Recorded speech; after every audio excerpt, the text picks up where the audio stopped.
Hello everyone. We are now going to start the discussion of a new topic. Give the heading Analysis of Inventories. Analysis of Inventories. Analysis of Inventories. Now, basically, this inventory is very important. That's why we are analyzing it, because this inventory have its impact on your income statement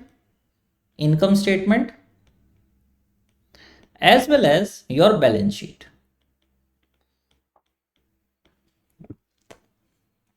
Now there are different method of calculating your inventory. Inventory means what? Inventory means your goods. Clear? So there are different method of calculating the amount of inventory. It can be LIFO, last in first out. I'll discuss each and everything in detail. FIFO, first in first out, or average cost. Clear? These are the different methods we use to calculate our inventory, and they will influence the cost of goods sold, which is the component of your income statement, and they will also impact your balance sheet, because the amount of inventory which is showing you in your books of accounts. So imagine that you have bought 10 phones. You have bought the 10 phones in your company for 20,000 rupees per phone. Okay. But now a new model has launched and the market price for the old one have dropped to 18,000. Now the same phone is available in the market at 18,000 rupees per phone. Clear? Now, so what should you show the value of this old phone in your books? 20,000 which you have paid, or 18,000 which you can get now if you will sell your phone? Clear? So what you will do? You will report the lower of them. So the idea behind that is, we always consider, write down, the value which we will put in our books of account is not the value which I have, the rate at which I have purchased, but the rate at which it is available in the market. Clear? So write down which one we will use in our books of account. Lower of cost or net realizable value, NVR. Net realizable value means from that particular phone you will ask two things: sir, what is my cost and what is my NRV? Whichever is the lower, I will use that in my books of accounts. Clear? So cost means what? Cost means the amount which you have paid to buy the item. So how much you have actually paid? So cost for you is how much? 20,000. Clear? But what is NRV? This is the amount you expect you will get from that phone when you will sell the same into the market, after subtracting all the cost related to the repair, packaging and selling expenses. That is your NRV. So suppose your phone is of 18,000, but it also includes some repair, some packaging, clear, and some selling expenses. So after that, that particular phone will sold at 17,500. Clear? So at what rate you will use this particular phone in your books of account? 20,000 or 17,500? The answer is 17,500. I will use the value which is the lowest. Clear?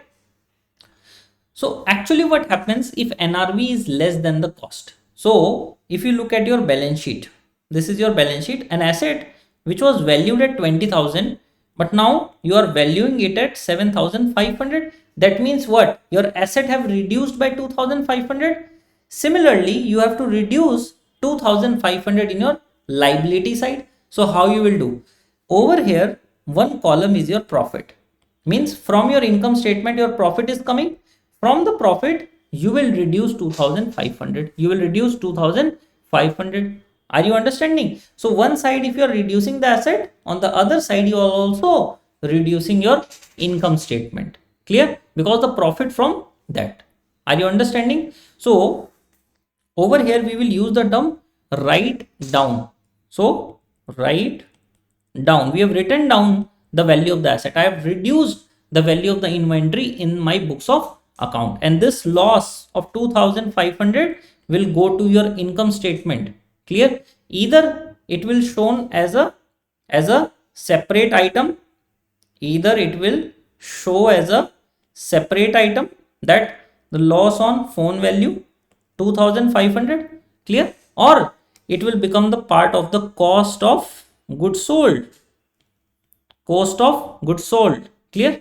So it's up to us where we will put it. If suppose I will put it over here, it will reduce my gross profit, and if I put it over here, it will reduce my net profit, clear. Now what if the market will recover? Means I have purchased the phone at 17,500, NRVs 17,500. So from 20,000 it becomes 17,500. But later on, suppose again, it might be because of the scarcity of the phone, it will again priced at 90,000. Now we have two different methods, IFRS and US GAAP. Clear? Now can we write it up? Over here we have written down. We have written down the value of the phone. But can we write it up? The answer is yes.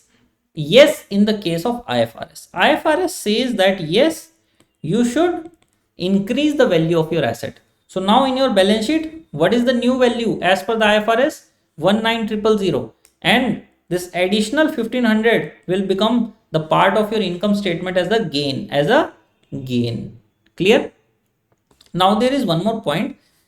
They say, what if the value of the asset increased to 21,000?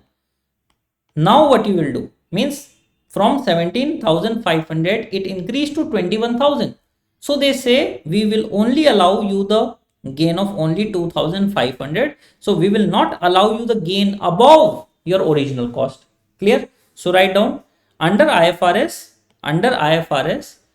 writing up the value of the asset is allowed, but only up to the original cost.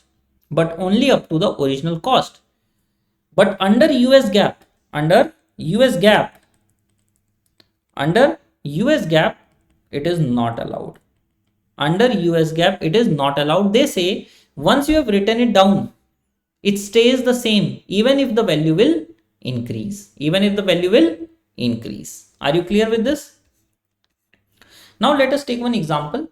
There is one company, they have purchased a goods, okay, say at the price of 15,000, okay, and they expected that they will be able to sell that goods at 16,000 rupees, clear, and they are anticipating that the estimated selling cost is 1,500, clear.